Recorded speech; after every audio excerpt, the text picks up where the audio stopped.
My name is Nathaniel Cross. For 20 years I have worked as a park ranger in the national forests of the Appalachian Mountains. In that time, I have seen ordinary beauty beyond measure, the slow spill of dawn over endless ridgelines, the hush of snow falling over untouched trails, the rise of elk antlers glistening with frost in early morning. But alongside that beauty, I have also seen things I cannot explain. Things that slip through the boundaries of logic and into something much darker, much older. I have spent my life safeguarding hikers, monitoring wildlife, and maintaining trails. Yet the moments that remain burned into my memory are not the ordinary rescues or routine patrols. They are the encounters I can scarcely put into words, the ones that left me awake at night listening to the trees whisper against my cabin walls. For years I told myself they were accidents of perception, tricks of fatigue, or overactive nerves, but there comes a point when the same impossible patterns return again and again. That is when you know denial is a lie you can no longer afford. I first entered this line of work fresh out of college, fueled by the same mix of idealism and stubbornness that drives many young men into the wilderness. I thought myself strong, capable, the sort of man who could meet the forest on its own terms and come out unshaken.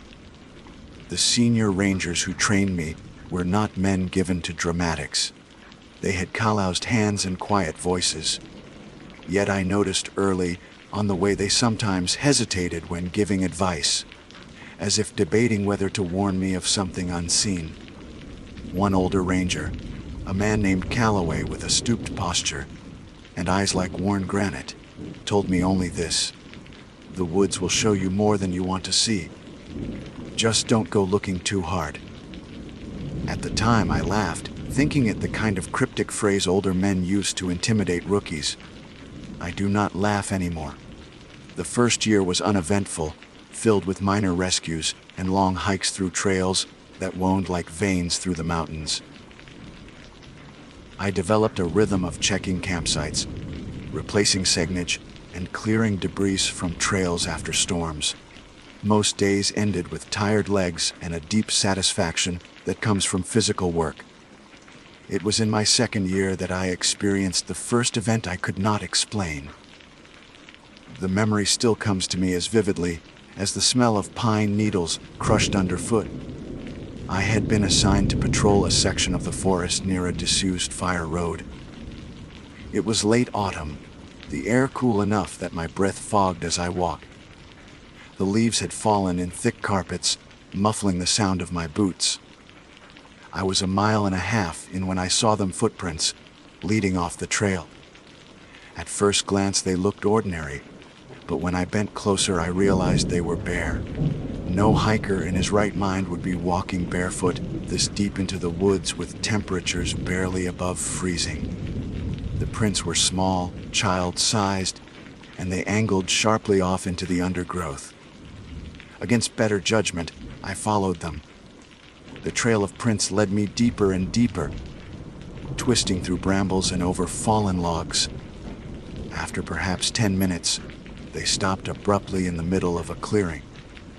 The ground was soft enough that I should have been able to see where the person had stepped next, but the prints simply ended as if whoever left them had been lifted straight into the air.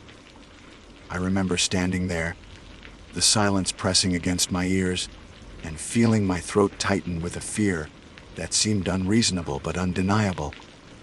I scanned the trees, half expecting to see someone watching me, but there was nothing, only the sharp scent of decaying leaves and the wind rattling branches overhead. I retreated, telling myself I would file it as animal tracks misidentified. But even then, deep down, I knew no animal had made them. That was only the beginning. Over the years, the experiences grew stranger, layering upon one another like rings inside an old tree. A common thread wound through them, the sensation of being observed, studied, by something that did not quite belong to our world. I have seen lanterns swaying in trees where no human could have climbed. I have heard voices call my name when I was miles from the nearest campsite. I have found tents zipped shut from the inside with no sign of their occupants. The pattern is always the same small details at first, things you could dismiss, but if you linger too long they unravel into terror.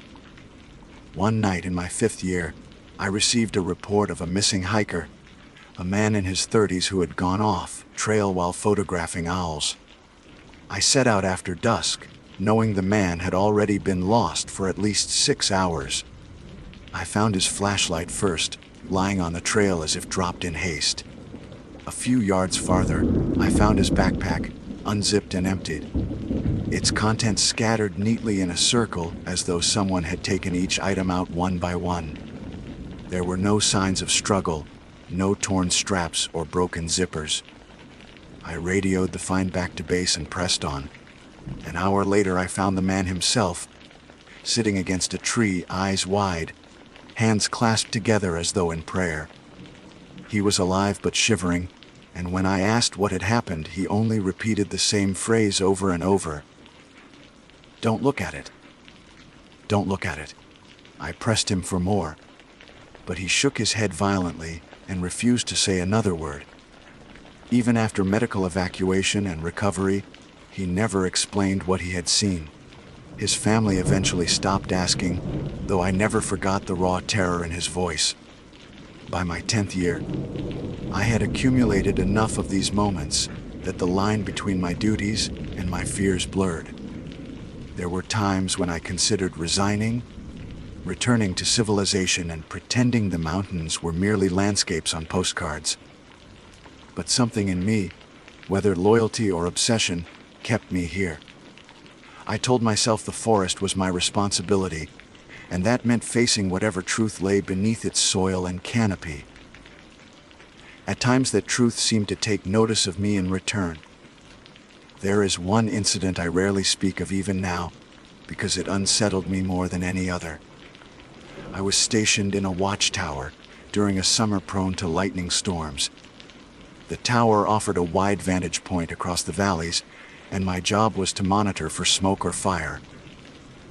One night, as a storm rolled across the ridges, I saw lights moving among the trees below. At first, I thought they were hikers caught in the storm, their flashlights swaying in irregular arcs. But the lights moved too smoothly, gliding between trees without the hesitation of human gait. They pulsed in unison, brightening and dimming like the synchronized breath of some hidden creature.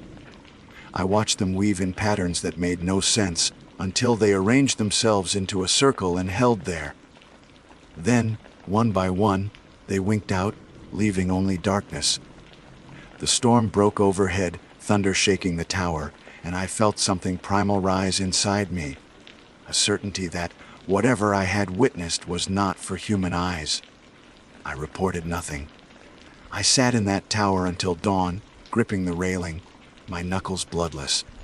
As the years passed, the weight of these memories grew heavier. New rangers came and went, their faces young and eager, and I saw in them the same natter of a belief I once carried. I sometimes wanted to warn them, to speak openly about the things I had seen, but the words lodged in my throat. How do you tell someone that the forest holds secrets that defy sanity? How do you admit you fear the very ground you patrol? Instead, I offered small cautions, little phrases like, "Don't ignore the silence," or, "If the trail feels wrong, turn back." Most dismissed them as eccentric advice, but every so often I would catch a ranger's eyes widen when they realized I was serious. And I knew then that sooner or later, they too would see something they could not explain. Now, as I sit to record these memories formally for the first time, I find myself struggling with the weight of honesty. I cannot prove the truth of what I have seen. I cannot offer photographs or scientific data, or even testimony that will convince the skeptical. All I can provide are my words, the same words that carried me through 2 decades of service. Perhaps they will serve as warning, or perhaps as testament. Either way, I feel compelled to share them, for silence is a kind of betrayal. Too many hikers vanish each year, their names added to lists that fade into archives. Too many families ask questions that receive only hollow answers. I know in my heart that some of those disappearances are not accidents, not simply the cruelty of exposure or missteps along cliffs. Some are taken by something that dwells in the spaces between explanation and nightmare. When I walk the trails now, older and slower than I once was, I feel the woods watching still. The wind seems to pause when I stop. The shadows stretch a little longer when I turn away. And sometimes, when I wake in the deep hours before dawn, I hear voices outside my cabin door, whispering my name with a patience that chills the blood. I tell myself it is the wind, the branches, the memory of past fears. But the truth is simpler and harder after 20 years. I know the forest never forgets those who wander too close to its secrets. It remembers me, and it is waiting. In my line of work, there is a rhythm to the seasons. Spring brings floods and hikers too eager to test thawing trails. Summer means storms, wildfires, and families who underestimate the wilderness. Autumn is hunters and leaf peepers. Winter is silence, snow, and the occasional desperate soul who vanishes into the cold. That rhythm is what kept me grounded, year after year, even when the strange events mounted. But rhythm can be broken, and when it is, you realize how fragile your sense of normalcy truly is. The incident that began my second decade as a ranger happened in early winter, just after the first major snowfall of the season. I had been called to check on a remote shelter deep in the backcountry, the kind built decades ago with rough timbers and left open to hikers who needed refuge.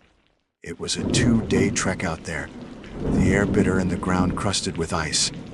As I hiked, the snow muffled every sound until I felt like I was moving through a dream, each crunch of my boots swallowed by a vast stillness.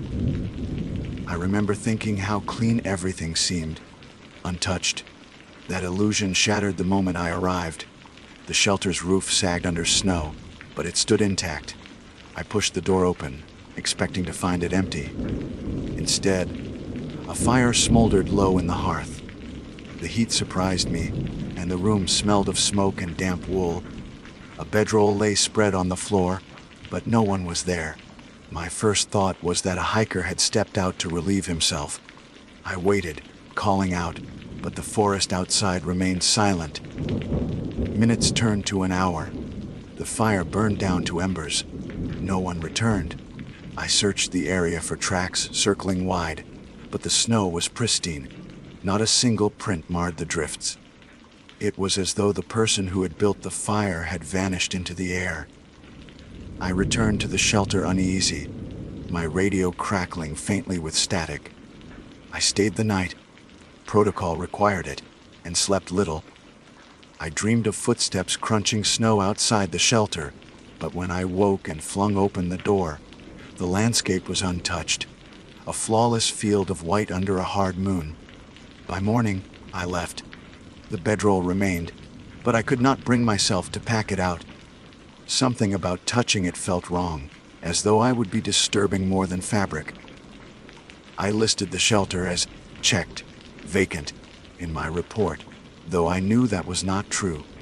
Not long after, other rangers began reporting small anomalies.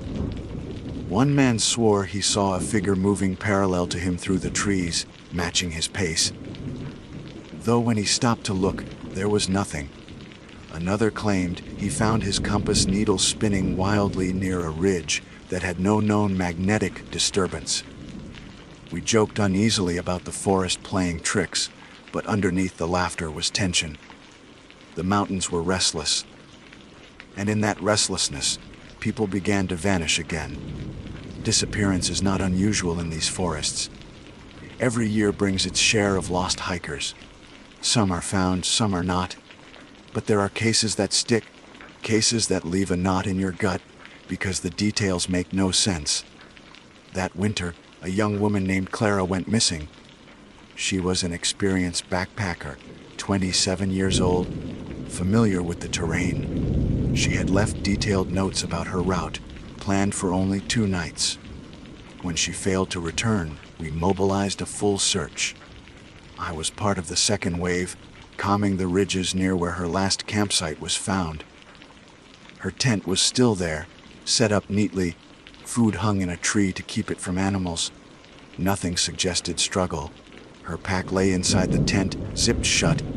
Only her boots were missing. It looked less like she had been taken and more like she had walked away of her own accord.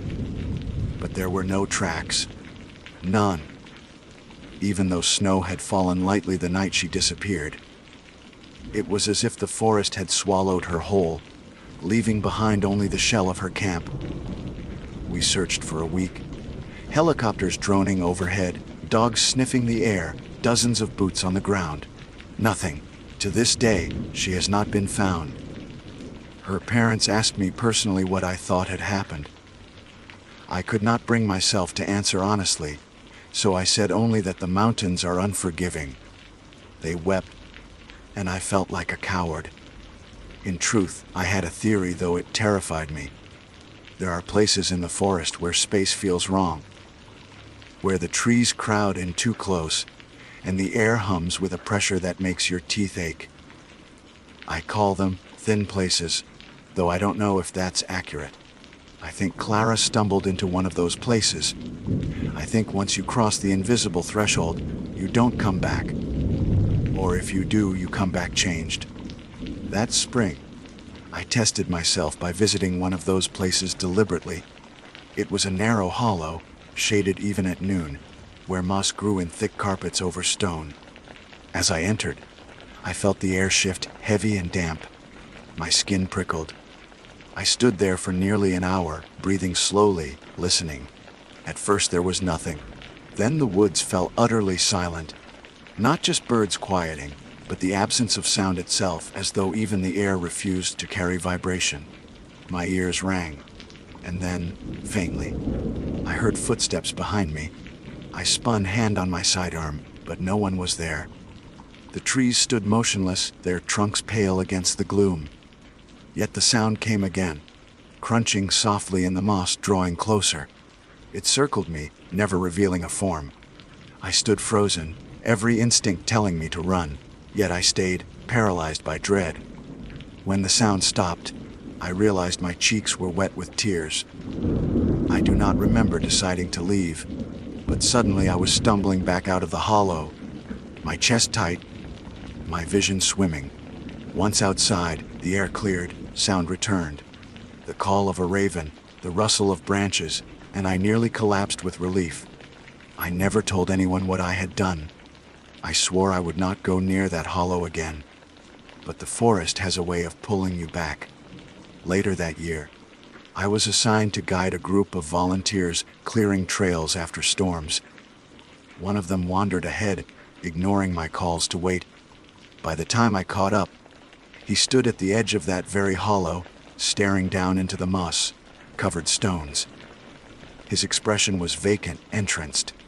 I grabbed his shoulder and shook him, and only then did he blink and step back, as though waking from a dream.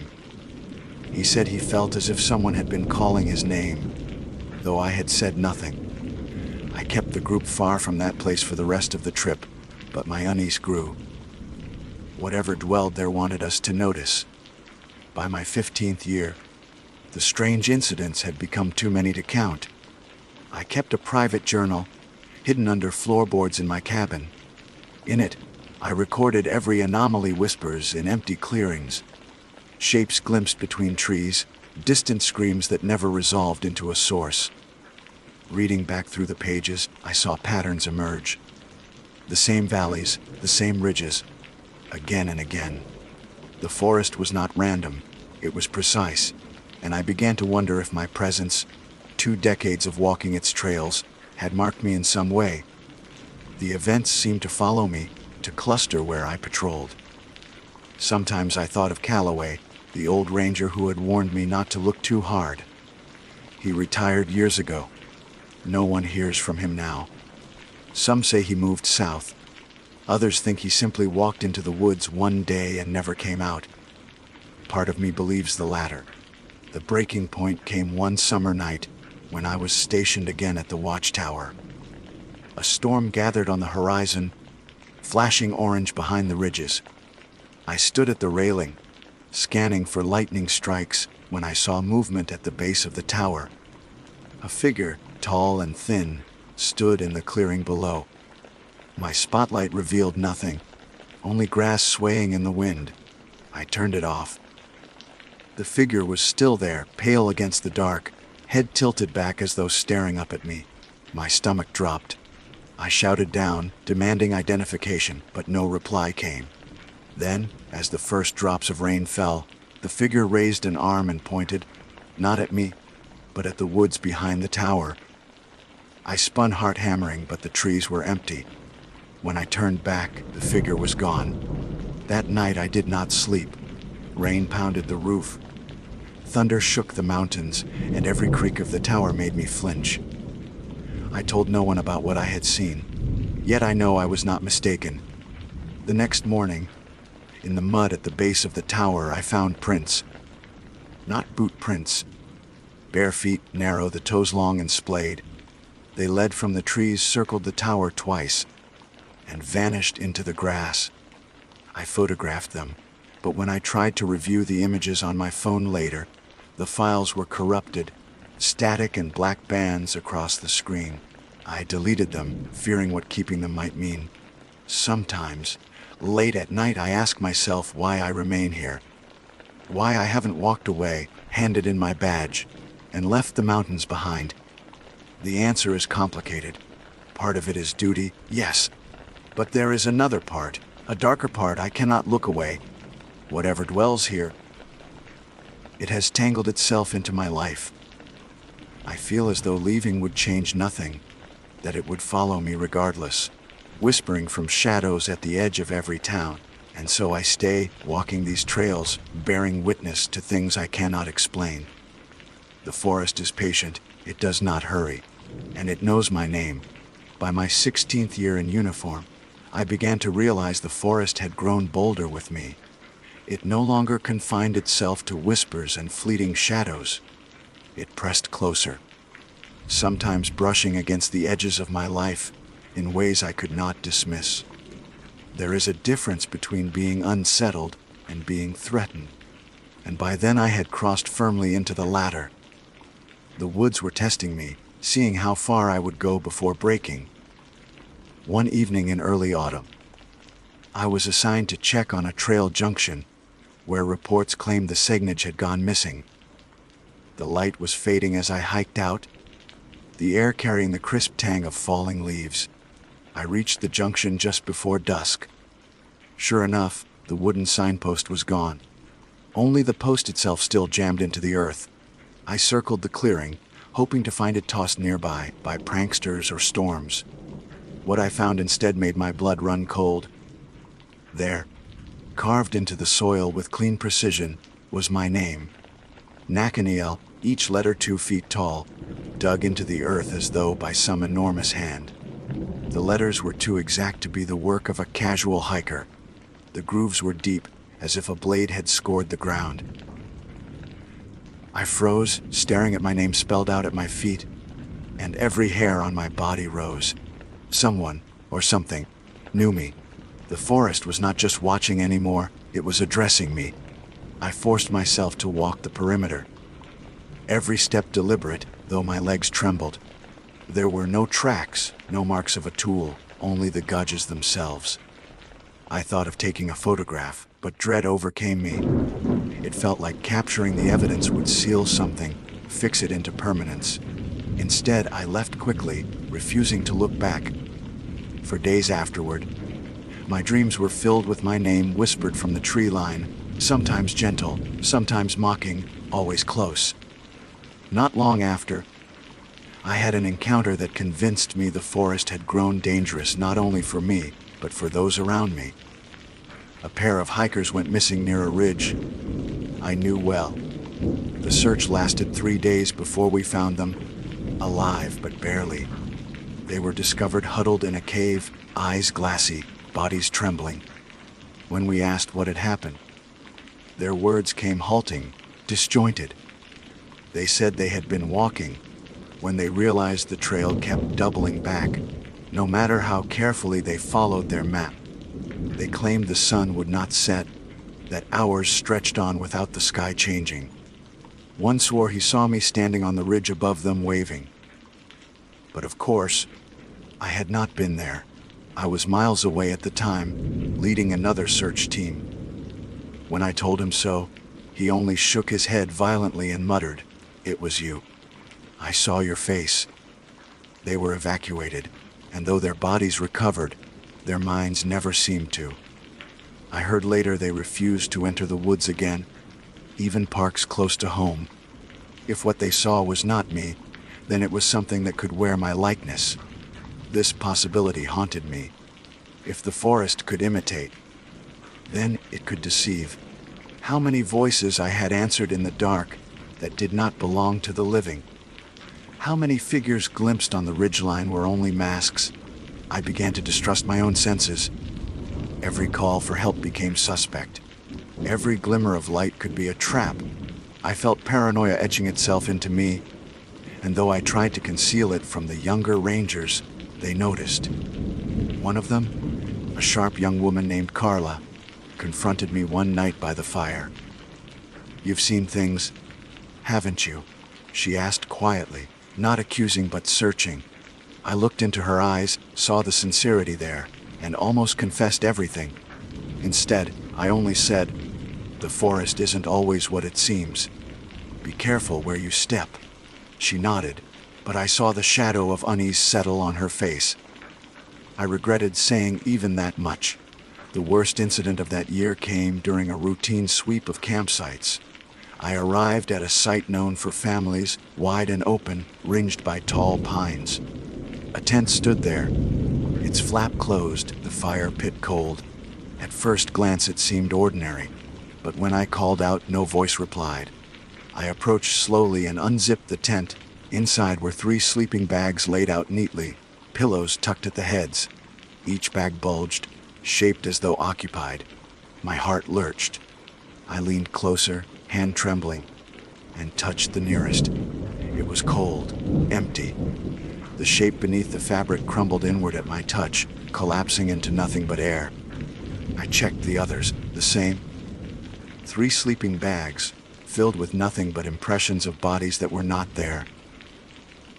It was as if the forest had mocked the idea of a family, creating their absence as a kind of cruel joke.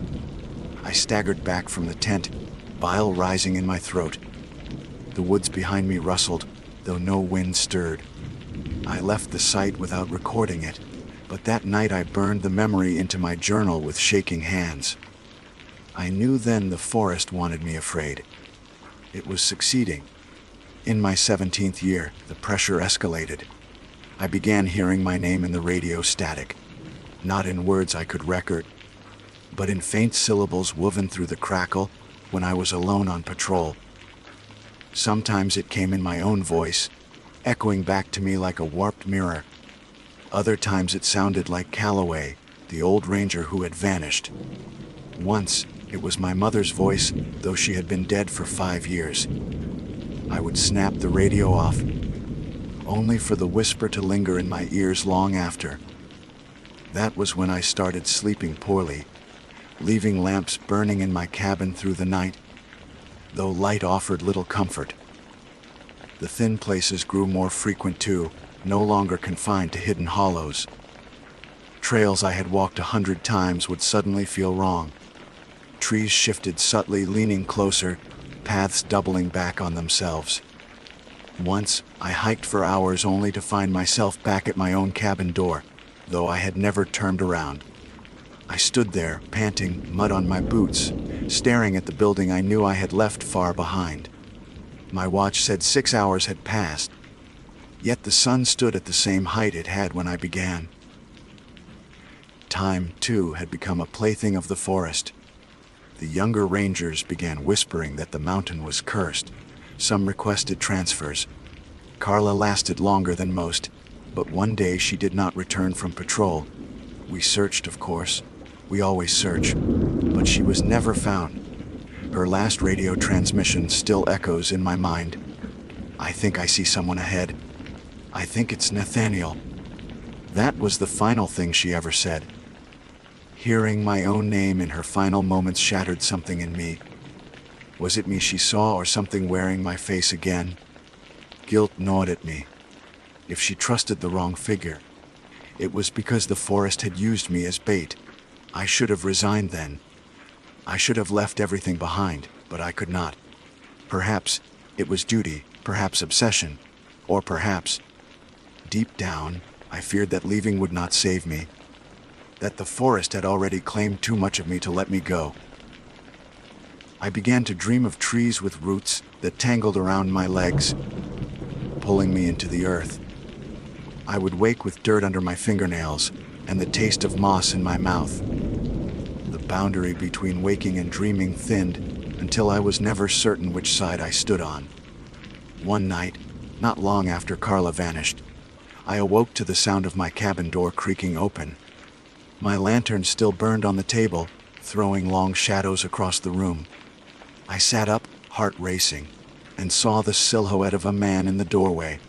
He was tall, his shoulders broad, his stance familiar. It was me. I was looking at myself. The figure stood there in silence, head tilted, watching. I reached for my sidearm, but my hands would not move, paralyzed by terror. After what felt like minutes, the figure stepped back into the dark and closed the door. I leapt from bed, flung it open, but the night outside was empty. Only the forest waiting. For days afterward, I avoided mirrors, unable to bear the thought of meeting eyes that might not be mine. By my 18th year, I had stopped pretending this was a job like any other. It was a vigil. I patrolled the woods not to protect hikers, but to monitor the thing that dwelled within them. Some part of me believed that if I stayed, if I bore witness, others might be spared. But I knew the cost. The forest had already taken pieces of me, my trust, my sleep, my reflection. It would take more before it was finished. And yet, against every instinct of survival, I remained. Because the truth is this: I could not imagine life anywhere else. The mountains had me, body and soul, and they were not done. By the time I entered my 19th year in uniform, the forest had made it clear it was not content with whispers and shadows. It wanted contact. It wanted me to feel its presence not just in my mind, but on my body, etched into my skin like bark scars a tree. The shift came gradually, though I recognize now that I had been circling toward it for years. A man can ignore a voice in static, can rationalize a strange trail, can even convince himself that seeing his own likeness in the dark is madness. But when the forest reaches out and touches you, there is no longer any room to pretend. It began with scratches. At first, they were minor, thin welts on my arms or the back of my neck when I woke in my cabin. I dismissed them as accidents, perhaps from thorns or the sharp edges of my gear. But then I began waking with them in places I could not explain: across my shoulders, long and parallel as if clawed, around my ankles, tight bands like something had gripped them. Once, I found my chest marked with a series of overlapping lines that, when I traced them in the mirror, seemed to form letters. Not words I knew, jagged, angular shapes that felt older than language. I wrote them in my journal, sketching their harsh strokes, and immediately regretted it. The symbols seemed to burn into the page, not physically but in memory, so that every time I closed my eyes they hovered behind my lids. I tore those pages out and burned them in the stove, but sometimes I dream of ash forming the shapes again. The physical marks were bad enough. What came after was worse. One spring night, I was patrolling near the southern boundary of the park, an area thick with hemlocks and narrow ravines. The air smelled of rain, though the sky was clear. As I walked, I noticed the forest had gone unnaturally silent. No birds, no insects, only the crunch of my own boots.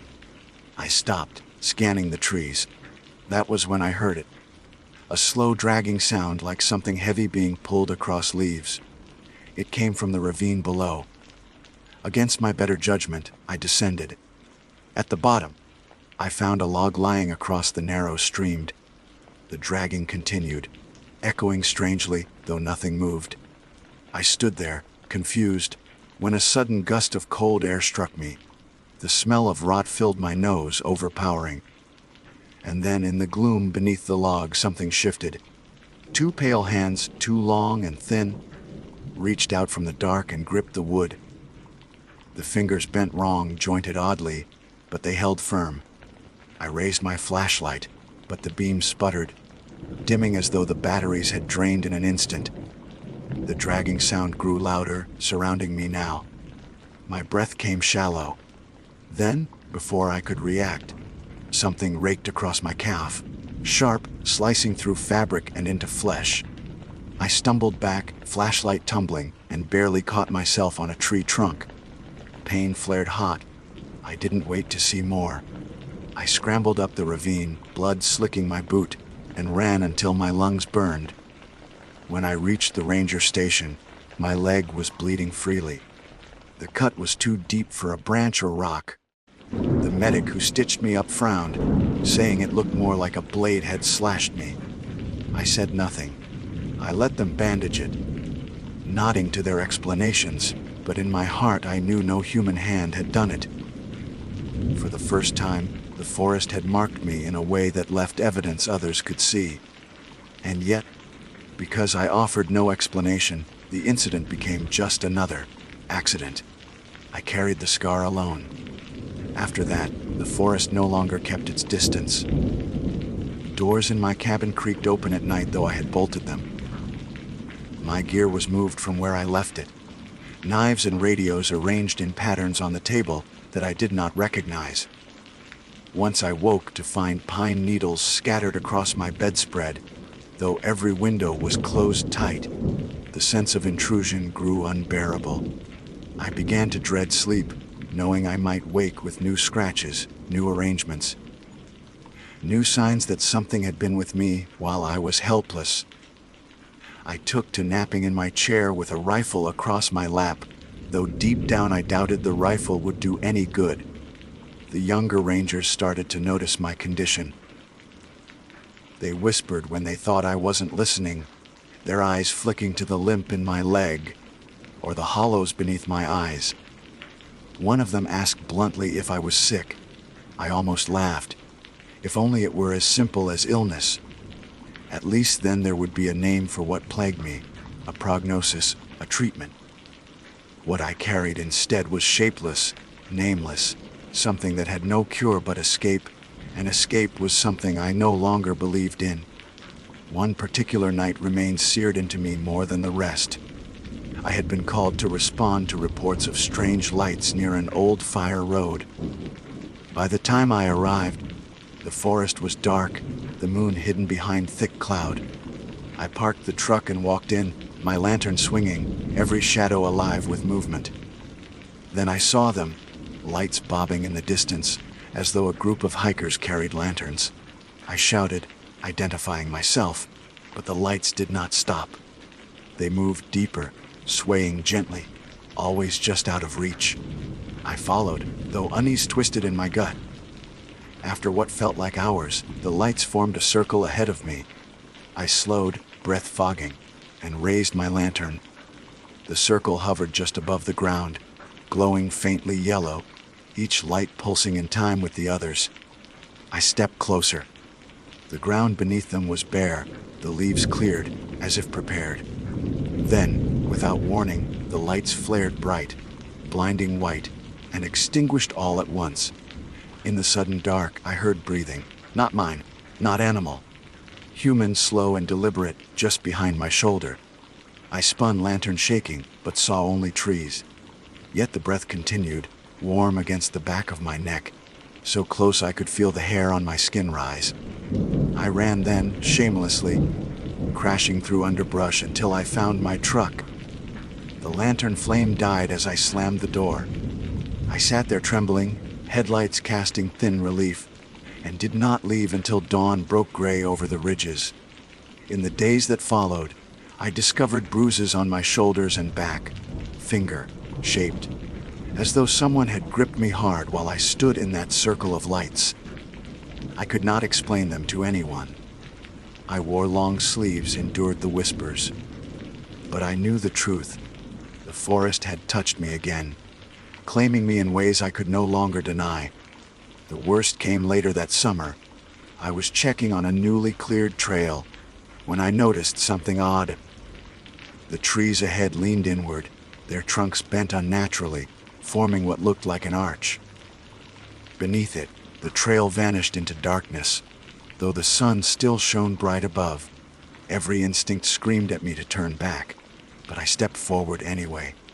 As soon as I crossed the arch, the air changed, colder, thicker, humming with that pressure I had felt in thin places before. I realized then I had not stumbled upon a random anomaly. This was a threshold, and I had crossed it willingly. Inside, the trail was wrong. Trees twisted in shapes I had never seen, their branches woven like cages. The ground pulsed faintly beneath my boots, as though alive. I walked slowly, lantern raised, my breath shallow. Then I saw movement ahead, a figure standing in the path. It was me. My own face, my own uniform, but its eyes were wrong, pale, empty, reflecting no light. It smiled, a grim stretch of my own lips, and raised a hand. I froze, unable to move. The figure tilted its head, as though studying me, then stepped forward. I stumbled back, heart hammering. My boot caught on a root, and I fell hard, lantern clattering from my grip. When I looked up again, the figure was gone. Only the forest remained, silent and waiting. I fled. I don't remember how I got back to the normal trail, only that one moment I was in that wrong place, and the next I was stumbling into daylight, my body slick with sweat. My hands shook so violently I could barely hold my radio. I reported nothing. What could I say? That I had met myself in the woods, and that my double wanted something I could not name. That night, as I sat in my cabin staring at the lantern's flame, I realized I was no longer afraid merely of the forest. I was afraid of myself, of what I might become if I lingered too long. If the forest could wear my face, could breathe in my voice, then perhaps it was already inside me, molding me into something unrecognizable. The scratches, the bruises, the symbols, they were not warnings, they were signatures. The forest had signed its claim on me. And I feared that soon, when others saw me on the trail, they would not know if it was truly Nathaniel Cross walking toward them, or the thing the mountains had made of me. By my 20th year, I no longer trusted mirrors. They reflected me too faithfully, or perhaps not faithfully enough. After the encounter beneath that arch of bent trees, I noticed small differences when I looked at my reflection. A twitch at the corner of the mouth that I hadn't made, a blink out of rhythm. Sometimes I would raise my right hand, and for a fraction of a second, the reflection would lag before following suit. No one else noticed, of course. Mirrors are private, silent betrayers. But I knew, whatever walked in those thin places was no longer content with mimicry. It wanted to be me. Or maybe it already was. Sleep grew treacherous.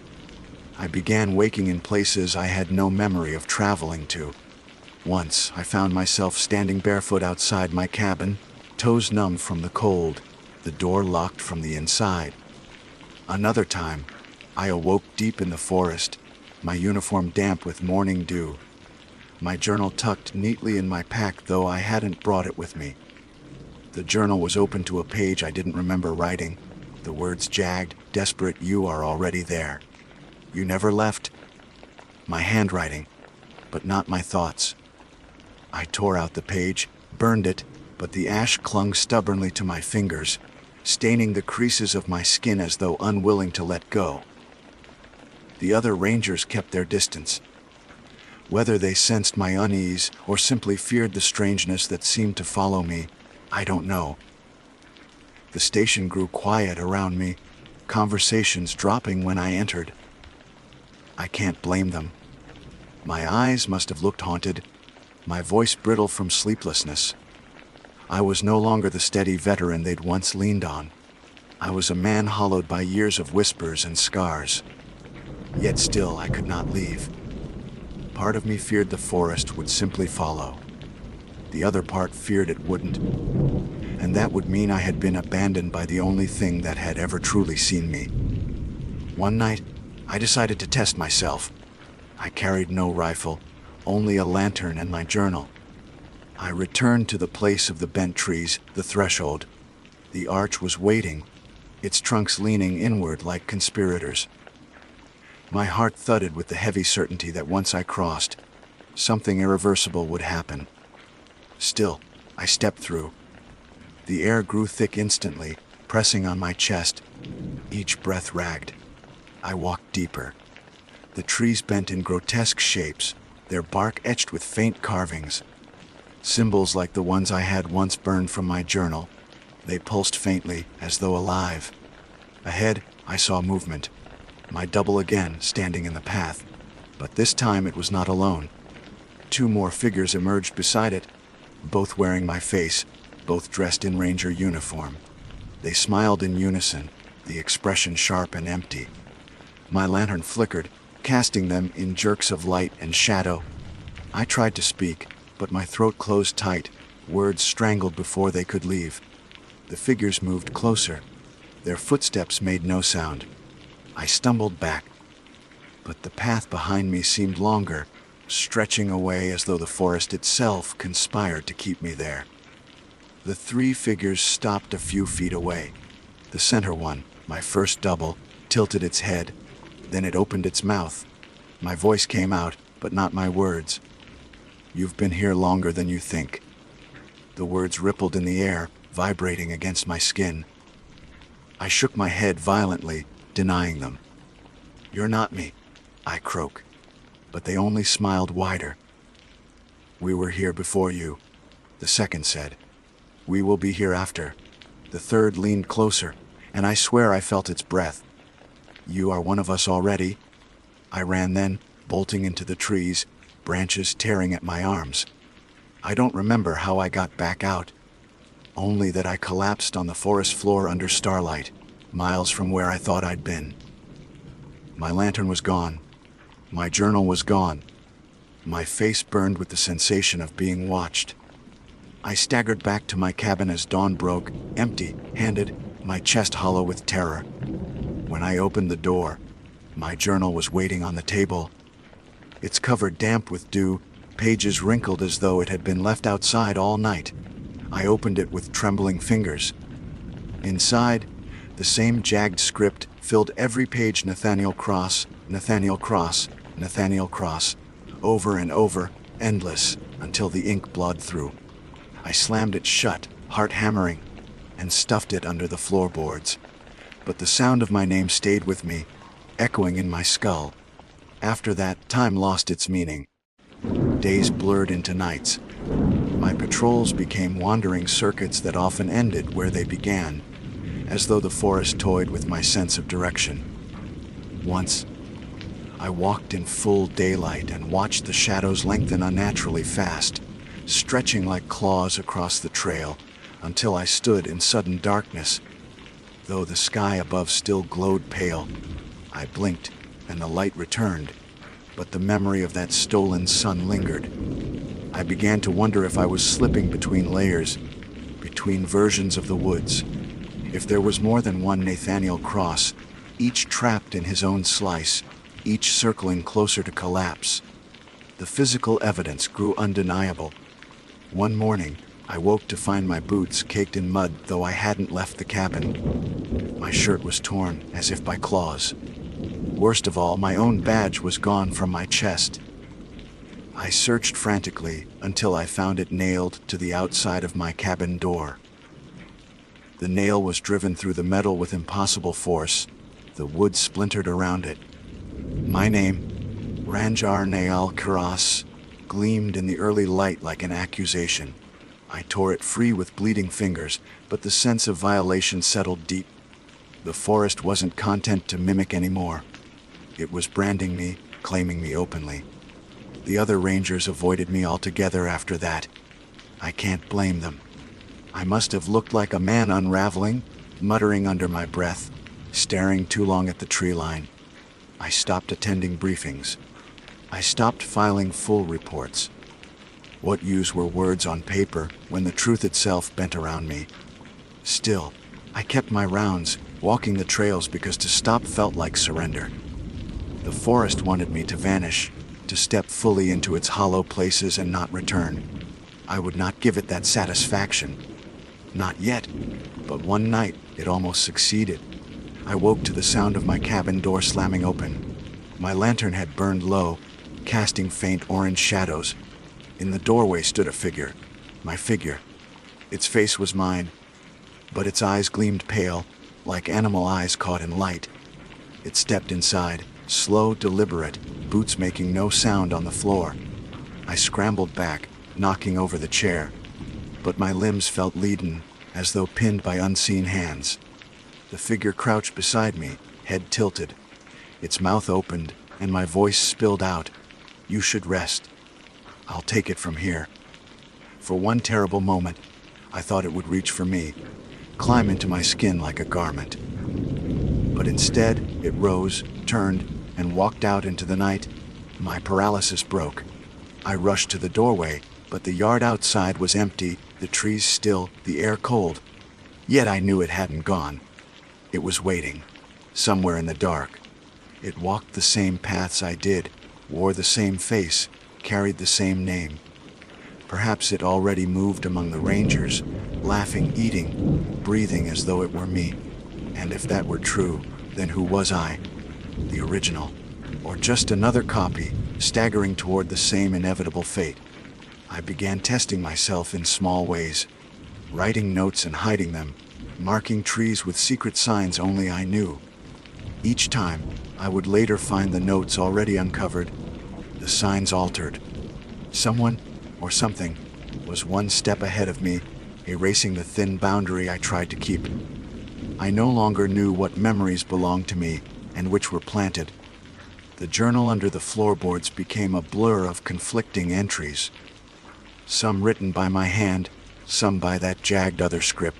Sometimes the pages seemed to rewrite themselves when I turned away, words shifting like shadows in water. By then I was no longer afraid of dying. Death would have been a mercy, a clear line.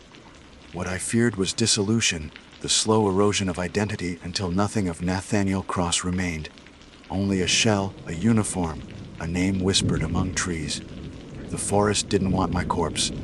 It wanted my place, and I could feel it inching closer every day. The 20th anniversary of my service came quietly. No celebration, no acknowledgement. Only me, walking a trail I had walked 1,000 times before, each step heavier than the last. At the crest of a ridge, I paused and looked out over the valleys. The sun was setting, bathing the mountains in fire. For a fleeting moment, it was beautiful, almost enough to make me believe I had imagined everything. Then, at the edge of my vision, I saw them.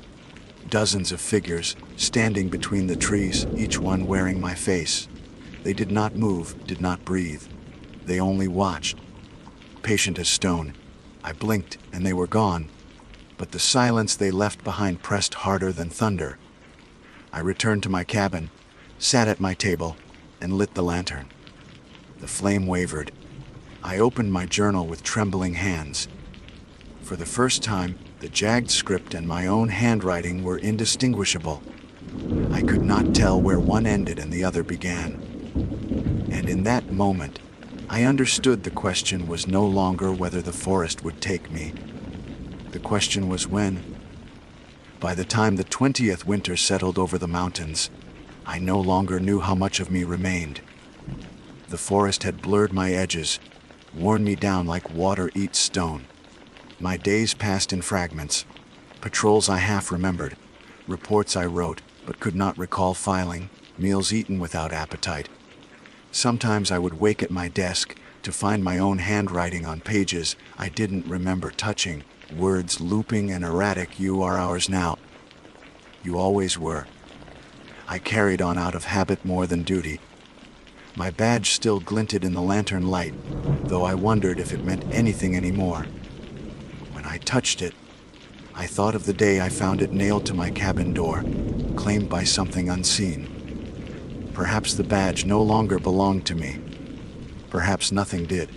The end, or what I believe was the end, came on a night of heavy fog. The kind of fog that rolls down from the ridges thick as wool, muffling the world into silence. I was alone in my cabin, the stove guttering low, when I heard the knock. 3 steady raps at the door. No one knocks that far into the back country. Not in the middle of the night. I froze, breath caught, waiting. The knock came again, louder. My hand moved to the rifle by the wall, though deep down I knew it was useless. The air inside the cabin felt charged, humming faintly, as though the thin places had seeped in with the fog. I forced myself to the door and opened it. There I was. My double stood on the porch, lantern in hand. Its face was mine, down to the scar on my calf, the hollows under my eyes. But its expression was calm, serene, free of the wear and terror etched into me. Behind it, in the fog, shapes waited. Dozens of them. Dozens of me. They stood in silence, outlines blurred, each holding a lantern that burned with steady, unnatural light. The glow pressed against the fog, hallowing them in pale gold. The one on the porch tilted its head, studying me with a patience I could never muster. Then it spoke in my voice, soft, steady. You don't have to fight anymore. My throat closed. My hand tightened on the doorframe until the wood creaked. What are you? I whispered. It smiled faintly. We are what comes after. We are what survives the forest. You've carried this long enough. Let us carry it now. The words slipped into me, too smooth, too reasonable. My knees shook. Part of me wanted to slam the door, barricade it, pray for dawn. But another part, a weary, hollow part, ached with temptation to let go. To be free of the whispers, the scratches, the endless dread. To step out into the fog and dissolve among them, no longer alone. Behind the double, the line of lanterns flickered in unison, as though urging me forward. The air smelled of pine and smoke, of rain and rot. All the scents of the forest layered together into one overwhelming tide. My chest ached. My vision blurred. I think I might have stepped forward then. My hand left the doorframe. My boot crossed the threshold. The cold fog kissed my skin. The figure reached out, not grasping, not forcing, but offering. Its hand was mine, steady and open. But something deep inside me resisted. Not strength, not bravery, just a stubborn ember of self. I yanked my hand back and slammed the door. The lanterns outside flared, bright enough to pierce the cracks in the wood. I heard voices then, 100 of my voices, all speaking at once. Some pleaded, some mocked, some whispered like lovers. The cabin walls shook with the weight of them. I pressed my back to the door, palms over my ears, but the voices were inside my head now, filling me. Then, as suddenly as it began, silence fell. The light dimmed. When I dared to open the door again, the porch was empty. The fog drifted pale and harmless over the clearing. Only the echo of my own heartbeat remained. I did not sleep that night. I sat at the table, lantern burning low, and wrote until dawn. My hand cramped, my eyes blurred, but I kept writing. Every detail, every encounter, every scar carved into my memory. I told myself that if I left a record, if I put the words into the world, then maybe I could anchor myself to reality one last time. Maybe someone would read it and understand, even if I no longer could. When the sun rose, I walked out onto the porch. The fog had lifted. The mountains stood clear, sharp against the morning sky. For the first time in years, the forest seemed ordinary. Birds called. A squirrel darted across the clearing. My breath steamed in the cold air. It was almost enough to make me believe the night had been a dream. Almost. On the ground at the foot of the porch lay a lantern. Its glass was unbroken, its flame steady though no fuel burned inside. The metal handle was worn, the same as the lantern I had lost months ago, and carved into its base, etched with clean precision, was my name. I lifted it with trembling hands. The flame burned without heat, without smoke, a steady glow that pulsed in time with my heartbeat. I knew then that no matter what choice I thought I had made, the forest had already claimed me. The doubles, the whispers, the scratches, they were not just threats. They were preparation, a slow erosion of resistance, until I was ready to carry the lantern myself. I do not know what will happen next. Perhaps one night I will wake and find myself standing among them, my lantern held high, my face serene. Perhaps I already have, and this writing is only the echo left behind. If you are reading this, if these words have reached you, then know this: the forest remembers. It watches, it waits, and sometimes, when the fog drifts down and the lanterns glow among the trees, it chooses someone to carry its light. I have been a park ranger for 20 years. I have seen things I cannot explain, and I fear that now I have become one of them. The flame in the lantern burns steady beside me as I write this last page. It does not dim. It does not die. I think it never will, and neither, perhaps, will I.